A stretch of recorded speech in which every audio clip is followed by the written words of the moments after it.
ചെല്ലട്ടെ, നിക്ക്. നീ പോയിട്ടെന്താ ചെയ്യാൻ പോണത്? അത് ആളെ കറക്കി കൊണ്ടുവരുമ്പോ കണ്ടാ മതി. ഐഡിയ എന്താണെന്ന് പറഞ്ഞിട്ട് പോടാ.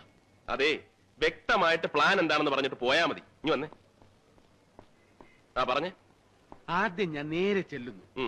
അയാളുടെ ദേഹത്ത് പതുക്കെ ഒന്ന് മുട്ടിയിട്ട് അറിയാതെ പറ്റുപോലെ സോറി എന്ന് പറയുന്നു. ഓക്കെ. എന്നിട്ട് മുഖം ഒന്ന് ഉയർത്തി സേതുമാധവന്റെ മുത്തച്ഛനല്ലേ എന്ന് ഒറ്റ ചോദ്യം. ആ ചോദ്യത്തിൽ അയാൾ വീഴുന്നു. ഇവൻ പോയാ വീഴൂ? ഞാൻ വീഴ്ത്തും. ഓക്കെ, നീ ചെല്ലു.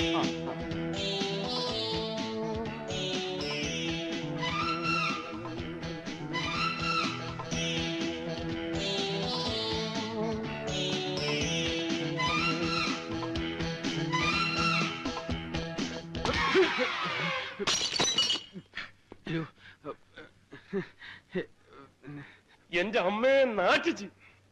ഇന്നെന്താണത്? ഞാൻ മുത്തച്ഛന്റെ കൂട്ട്. ഞാൻ മാത്രമല്ല, അവരെല്ലാവരും അവര് തട്ടണമെന്ന് പറഞ്ഞു. ഞാൻ ഇങ്ങനെ ആരും മുട്ടാറില്ല, അതുകൊണ്ട് സോറി. നിനക്ക് ഇത്ര വലിയ കണ്ണുണ്ടല്ലോ, മത്തയ്ക്ക പോലെ. സോറി. എന്തത് സോറി? മനുഷ്യന്റെ ദേഹത്ത് വന്ന് ഇടിച്ചിട്ടാണോ സോറി പറയുന്നത്? സോറി പറഞ്ഞില്ലേ? 75 രൂപയുടെ മരുന്നായത്. കണ്ടാ പറ.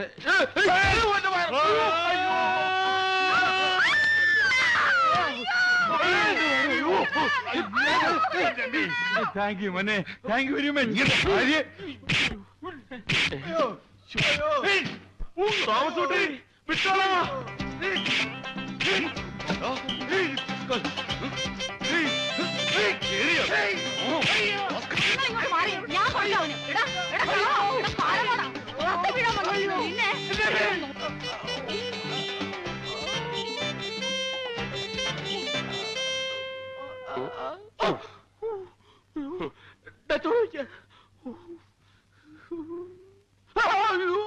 ഇനിയിപ്പൊ കരഞ്ഞാ മതിയല്ലോ, നാണമില്ലാത്തവൻ. അയാളെ വീഴ്ത്താൻ ഞാൻ പോയാലേ ശരിയാവുള്ളൂ, വേറെ ആരും പോവണ്ട. എന്തൊരു ബഹളമായിരുന്നു. ഇപ്പൊ എന്തായടാ? അയാളെ വീഴ്ത്തി, വഴിയെ പോയവരെ വീഴ്ത്തി, നീയും വീണ് വയറും കീറിയപ്പോ സമാധാനമായല്ലോ. ചുമ്മാ ഇരിയടാ. ഡേ അപ്പുകുട്ടാ, ചോരയാണ് കണ്ടിരിക്കുന്നത്. അവളെ നിനക്ക് തന്നെ കിട്ടുന്ന ലക്ഷണമാ. എങ്കീച്ചില് വയറ്റത്തല്ല, എന്റെ ചങ്കിക്കേറിയാലും ഞാൻ സഹിക്കും.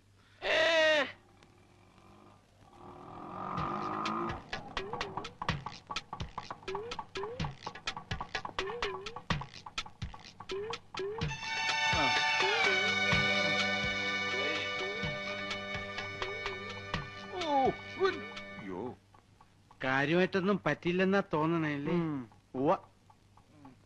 എന്റെ ദൈവമേ, എന്താ ഇത്? എന്താ പറ്റിയത്? എന്താ മുത്തശ്ശ, എന്താ പറ്റിയത്? എന്നെ ഒരുത്തൻ റോട്ടിൽ ഉരുട്ടിയിട്ട് മോളെ. ആരാ മുത്തശ്ശ? വേറെ ആര്? അവന്മാര്. ഇത് അവന്മാർ തന്നെ.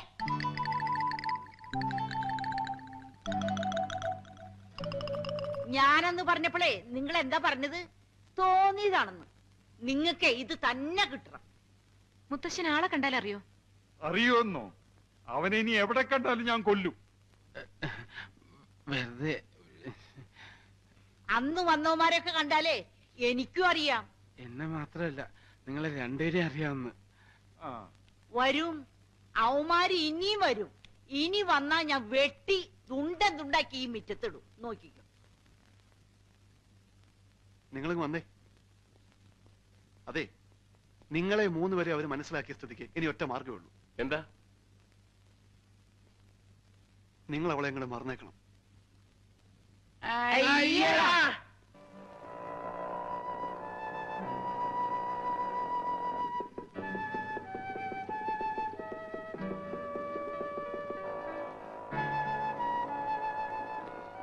ആർക്കായിരിക്കും എഴുത്ത്? ഇനി നമ്മളെ കൂടാതെ വേറെ വല്ല കാമുകന്മാരും കാണുമോ? നിന്റെ കരുനാക്കെടുത്ത് വല്ലതും പറ. അല്ല, അങ്ങനെ ആരെങ്കിലും ഉണ്ടെങ്കിലോ? ഏയ്, എന്തായാലും എഴുത്തെടുത്ത് നോക്കിയാ വിവരം അറിയാലോ. ഞാനിപ്പോ എടുത്തു തരാം. അതൊന്നും നടക്കൂലേ. ഇവൻ എന്തായി കാണിക്കണം? മാറി. Next clearance 3 PM. മഹാദേവ, എന്താ വേണ്ടത്? എങ്ങനെയും ഈ എഴുത്ത് കൈക്കലാക്കണം. അതിനിപ്പോ എന്ത് ചെയ്യാം? വെയിറ്റ് ചെയ്യാം.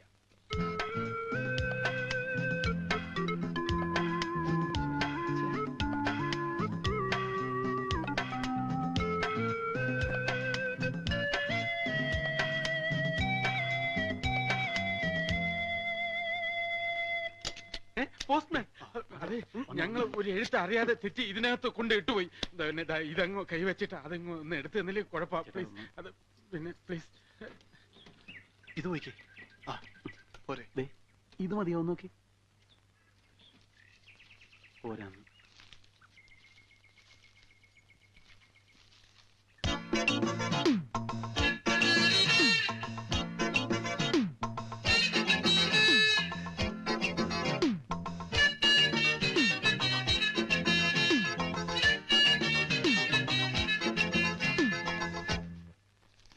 പ്രിയപ്പെട്ട അച്ഛനും അമ്മയെ അറിയുവാൻ. ഞാൻ അപ്പോഴേ പറഞ്ഞില്ലേ കാമുകനൊന്നും അല്ലെന്ന്. നീ എപ്പ പറഞ്ഞു? ആ വായിച്ചേ.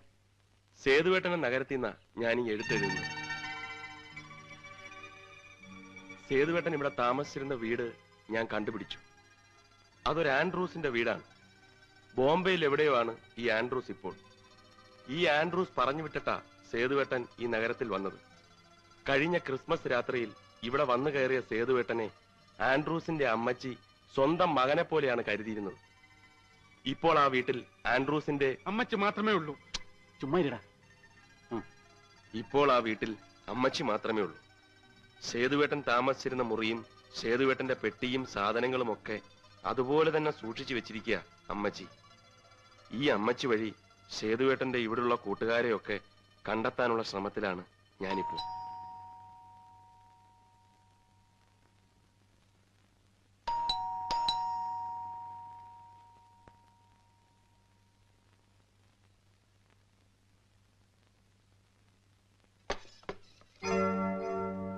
ഗുഡ് മോർണിംഗ് അമ്മച്ചി. അമ്മച്ചി ആരാ? മരിച്ചുപോയ സേതുമാധവന്റെ കൂട്ടുകാരാ. ഞാൻ മഹാദേവൻ, ഇത് അപ്പക്കുട്ടൻ, ഇവൻ ഗോവിന്ദൻകുട്ടി, അത് തോമസ് കുട്ടി. നിങ്ങളെ ആരെയും ഇതിനു മുമ്പ് ഞാനിവിടെ കണ്ടിട്ടില്ലല്ലോ. ഇങ്ങനെ ഫ്രണ്ട്സ് ഉള്ളതായിട്ട് സേതു പറഞ്ഞിട്ടുമില്ല. അയ്യോ സത്യമായിട്ട് ഞങ്ങൾ സേതുവിന്റെ കൂട്ടുകാരാ, ക്ലോസ് ഫ്രണ്ട്സ്. അല്ലാതെ ഇങ്ങോട്ട് പോയി. അമ്മച്ചി ഞങ്ങളെപ്പറ്റി ഒന്നും അമ്മച്ചിയോട് പറഞ്ഞു കാണില്ല. പക്ഷെ അമ്മച്ചിയെ കുറിച്ചെല്ലാം ഞങ്ങളോട് പറഞ്ഞിട്ടുണ്ട്. കഴിഞ്ഞ ക്രിസ്മസ് രാത്രിയല്ലേ സേതു ഇവിടെ വന്ന് കയറിയത്. അതുമുതൽ എല്ലാം അവൻ ഞങ്ങളോട് പറഞ്ഞിട്ടുണ്ട്. ആൻഡ്രൂസ് പറഞ്ഞു വിട്ടിട്ടാണ് സേതു ബോംബെയിൽ നിന്ന് ഇങ്ങോട്ട് വന്നത് എന്നവൻ പറഞ്ഞിട്ടുണ്ട്. വന്ന് കയറി അന്ന് മുതൽ അവനെ സ്വന്തം മകനെ പോലെയാണ് അമ്മച്ചി കരുതിയിട്ടുള്ളതെന്ന് ഞങ്ങളോടും പറഞ്ഞിട്ടുണ്ട്. ഇതൊന്നുമല്ല, മരിച്ചേ പിന്നെ അവന്റെ മുറിയും അവന്റെ സാധനങ്ങളും അമ്മച്ചി അതേപടി സൂക്ഷിക്കുകയാണെന്ന് വരെ അവൻ പറഞ്ഞിട്ടുണ്ട്. ഓ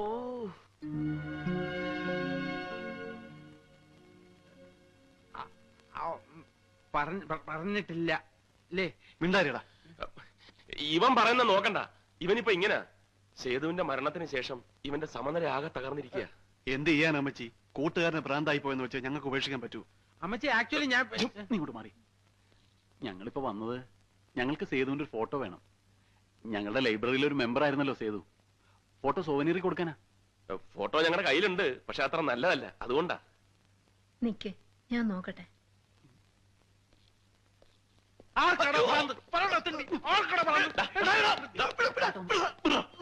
വായി തോന്നിയൊക്കെ വിളിച്ചു പറഞ്ഞിട്ട് അവന് കഴുത്തേക്കാർ പിടിച്ചാൽ മതിയല്ലോ. മാറി. അമ്മച്ചി അമ്മച്ചി അമ്മച്ചി.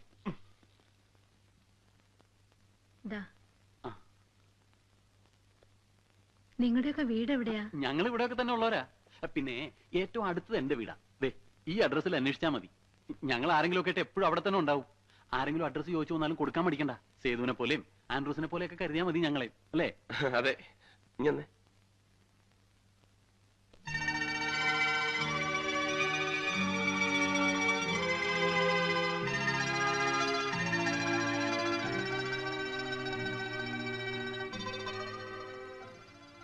ഫോട്ടോ കൊണ്ടാ മരിച്ചാണെന്ന് തോന്നില്ല. കൊള്ളാല്ലേ?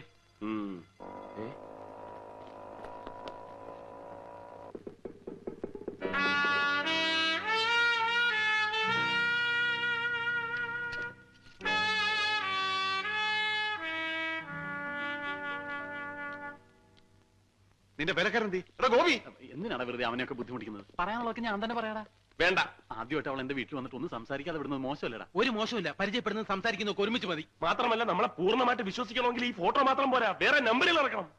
എന്താ സാറേ? ദേ ആ പെണ്ണ് വന്നിട്ടുണ്ട്. ഞാൻ പറഞ്ഞു തന്നൊക്കെ അതുപോലെ തന്നെ പറഞ്ഞേക്കണം. തെറ്റിച്ച കൊന്നുകളയും. ചെല്ലി ചെല്ലി ചെല്ലി. ഞങ്ങളിവിടെ ഒളിച്ച് നിപ്പില്ല എന്ന് പറഞ്ഞേക്ക്. ഒന്നും പറയണ്ട.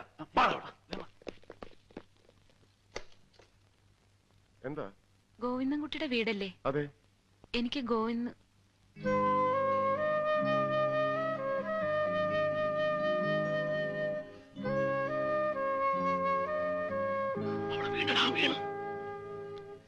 ആരാ? ഇതെന്റെ ഏട്ടനാ. ഇവിടുത്തെ സാറിന്റെ കൂട്ടുകാരനാ. എനിക്ക് ആളെ ഒന്ന് കാണാൻ പറ്റുമോ? അയ്യോ, അദ്ദേഹം മരിച്ചുപോയി. കണ്ടില്ലേ, മാലയൊക്കെ തൂക്കിട്ടിരിക്കുന്നു. അതല്ല, ഇവിടുത്തെ സാറിനെ. ഗോവിന്ദൻകുട്ടി എന്നല്ലേ പേര്? അതെ, പക്ഷെ ആളിവിടെ ഇല്ല. ക്ലബിൽ കാണും. ബോക്സിംഗ് പ്രാക്ടീസ് ഉണ്ടെന്ന് പറഞ്ഞു പോയതാ. ഏത് ക്ലബിലെ പ്രാക്ടീസ്? ഹരികർണാർ ക്ലബിൽ. അപ്പൊ ഞാൻ അവിടെ പോയി കണ്ടോളാം.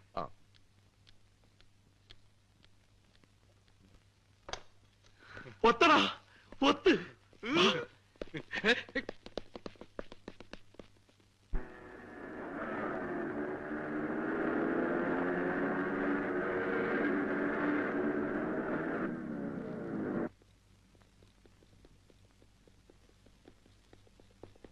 അവള് വരുന്നതിന് മുമ്പ് നമുക്ക് ബോക്സിംഗ് തുടങ്ങിയിരിക്കണം. വേറെ റെഡിയാക്കോ മഹാദേവ.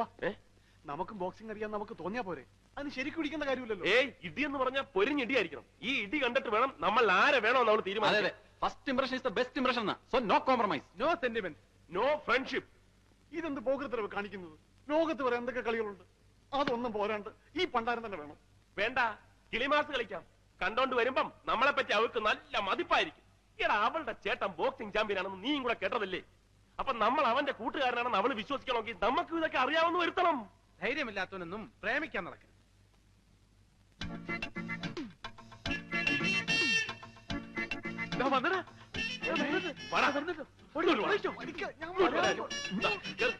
ഇവനൊന്ന് പിടിച്ച് കേട്ട്. ഇങ്ങോട്ട് നീ മൈക്ക് ടൈസന്റെ ഇടി കൊണ്ടിരുന്നു. ഇതാണ്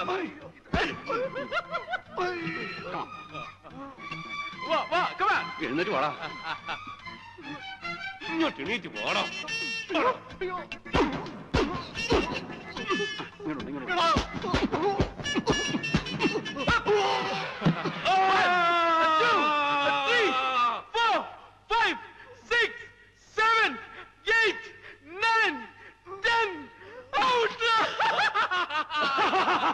നമുക്കിനി ഇവനെ നേരിടാം. ഇടിക്ക് വീണ്. ഇടിച്ച് വാടാ, ഇടിച്ച് വാടാ. കമാ, എഴുന്നേറ്റ് വാടാ. കമാ.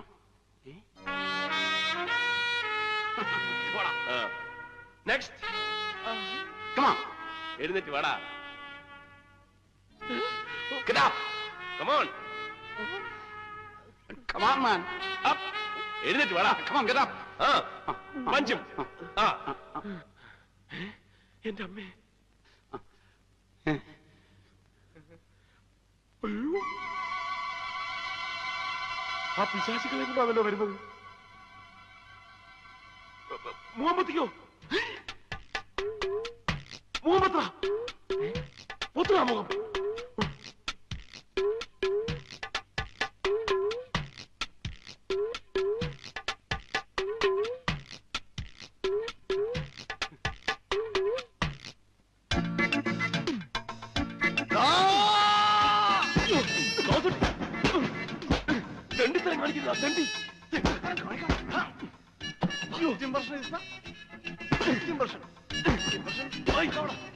അയ്യോ, ധൈര്യമില്ലാത്തവർ പ്രേമിക്കാൻ നടക്കരുത്. സാഹചര്യം ചൂഷണം ചെയ്യരുത്, സാഹചര്യം ചൂഷണം ചെയ്യരുത്.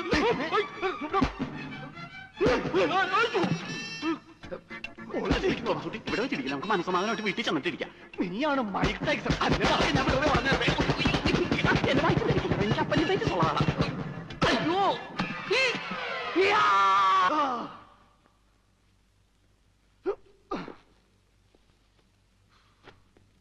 Excuse me. Yes, Govindankutty. Govindankutty, അവനെ ഞാനൊരു സ്ഥലം വരെ പറഞ്ഞു വെച്ചിരിക്കുകയാണ്. എന്റെ അമ്മനെ കെട്ടിക്കാനാ. എന്താ കാര്യം? എന്നോട് പറഞ്ഞോളൂ. ഒരു സേതുമാധവൻ അറിയോ? ആ അറിയോ? ആ, ബോംബെ യൂണിവേഴ്സിറ്റിയിലെ ബോക്സിംഗ് ചാമ്പ്യൻ സേതുമാധവനാണ് ഉദ്ദേശിക്കുന്നത്. അതെ, ഞാൻ ആ സേതുവിന്റെ സിസ്റ്ററാ, മായ. Oh my God, സേതുവിന്റെ സിസ്റ്ററോ? ഞാൻ സേതുവിന്റെ ക്ലോസ് ഫ്രണ്ടാണ്, തോമസ് ഊട്ടി. എവിടെയോ നിന്നെ കണ്ടിട്ടുണ്ടല്ലോ. ഏയ്, എന്നെയോ? ആ, ഞാൻ പുറത്തിറങ്ങാറില്ല. കണ്ടത് വേറെ ആരെങ്കിലും ആയിരിക്കും. അവരൊന്നും എഴുന്നേൽക്കാത്തത് എന്താ? ഇടി കൊണ്ട് ക്ഷീണിച്ച് കിടക്കുക. ബോധം വരുമ്പോ എണീറ്റ് പൊയ്ക്കോളും. കൊള്ളാലോ നീ. 3 തടിയന്മാരെ ഒറ്റയ്ക്ക് ഇടിച്ച് കമത്തിരിക്കുന്നത്. ഇന്ന് 3 കൈ കിട്ടിയുള്ളൂ. സാധാരണ 5 6 ഒക്കെ ഉണ്ടാവും. ഓ, വരും, നമുക്ക് അപ്പുറത്തിരിക്കാം. ആ,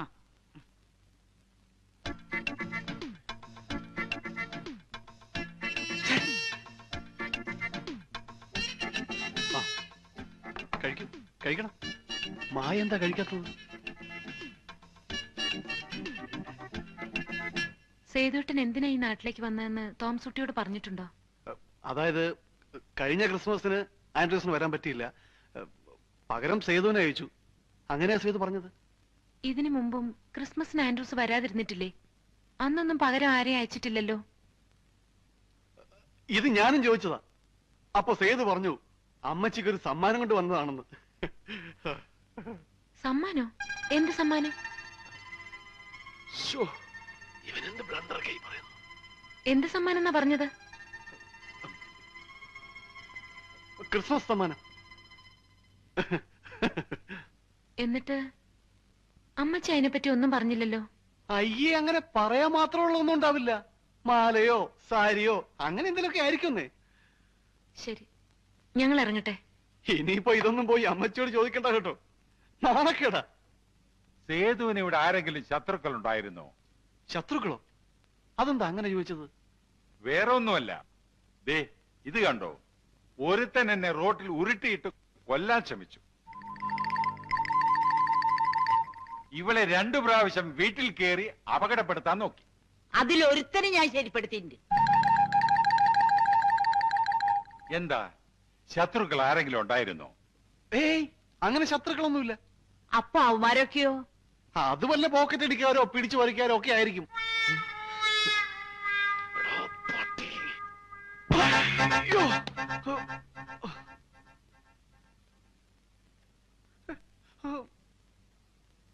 ഞങ്ങളൊക്കെ പിടിച്ചു പറിക്കാരും പോക്കറ്റ് അടിക്കാരും, നീ മാത്രം മാന്യൻ അല്ലടാ. അയ്യോ, അത് ഞാനൊരു അബദ്ധം പറഞ്ഞു പോയതാ. നിന്റെ ഒരു അബദ്ധം. പിടിച്ചോ പിടിച്ചോ, രണ്ടുപേരും പിടിച്ചോ. ഇനിയിപ്പോ എന്താ ചെയ്യേണ്ടെന്ന് പറ, അതുപോലെ ചെയ്തോളാം. നീ അവളെ മറക്കണം. മറക്കണോ? ഞാനെന്തിനാ മറക്കുന്നത്? അതങ്ങ് പള്ളിയിൽ പോയി പറഞ്ഞാ മതി. അതേടാ, ഇനി നിന്റെ കാര്യം പള്ളി തന്നെ പോയി പറയേണ്ടി വരും. ആരോട് ചോദിച്ചിട്ടാടാ നീ അവളുടെ ചേട്ടൻ സമ്മാനം കൊണ്ടുവന്നാണെന്ന് പറഞ്ഞത്? ഇനി ഒരൊറ്റ മാർഗമേ ഉള്ളൂ. നീ അവന്റെ കൂട്ടുകാരനല്ല അങ്ങോട്ട് പറഞ്ഞേക്ക്. ഒന്ന് പോടാ. സേതു ഇവിടെ വന്നതിനെ കുറിച്ചും ആത്മഹത്യ ചെയ്യാനുണ്ടായ സാഹചര്യത്തെ കുറിച്ചും നമ്മൾ ഒരു കഥ ഉണ്ടാക്കണം. ആ കഥ അവളെ പറഞ്ഞ് വിശ്വസിപ്പിക്കണം. സേതുവിന് വേണ്ടി ജീവൻ വരെ നഷ്ടപ്പെടുത്താൻ തയ്യാറായ സുഹൃത്തുക്കളാണ് നമ്മളെന്ന് ആ കഥയിലൂടെ സ്ഥാപിച്ചെടുക്കണം. അതായത് ഈ കഥയിലെ നായകൻ സേതുവാണെങ്കിലും കയ്യടി കംപ്ലീറ്റ് നമുക്കായിരിക്കും. തോമസ് കുട്ടി, ഇവിടെ വരൂ. നാളെ 4 മണിക്ക് ഞങ്ങൾ കോഫി ഹൗസിന്റെ മുമ്പിൽ കാണും. നീ അവളെ കൊണ്ട് അവിടെ വരണം. ഓക്കെ? 4 മണി എന്ന് പറഞ്ഞാൽ 4 മണി. 1 മിനിറ്റ് താമസിക്കരുത്. പിന്നെ ഒരു കാര്യം, അവിടെ കൊണ്ടുവരുന്നവരെ അവളോട് ഒരു അക്ഷരം മിണ്ടാൻ പാടില്ല. മിണ്ടാൻ പാടില്ലേ? പിന്നെ അവളെന്തെങ്കിലും ചോദിച്ചാൽ എന്ത് പറയും? ചോദിച്ച പല്ലുവേദനയാണെന്ന് പറഞ്ഞേക്ക്. നാളെ ഞാൻ കൊണ്ടുവരികയും ചെയ്യും, നിന്നെയൊക്കെ പരിചയപ്പെടുത്തുകയും ചെയ്യും. കാത്തിരുന്നോ.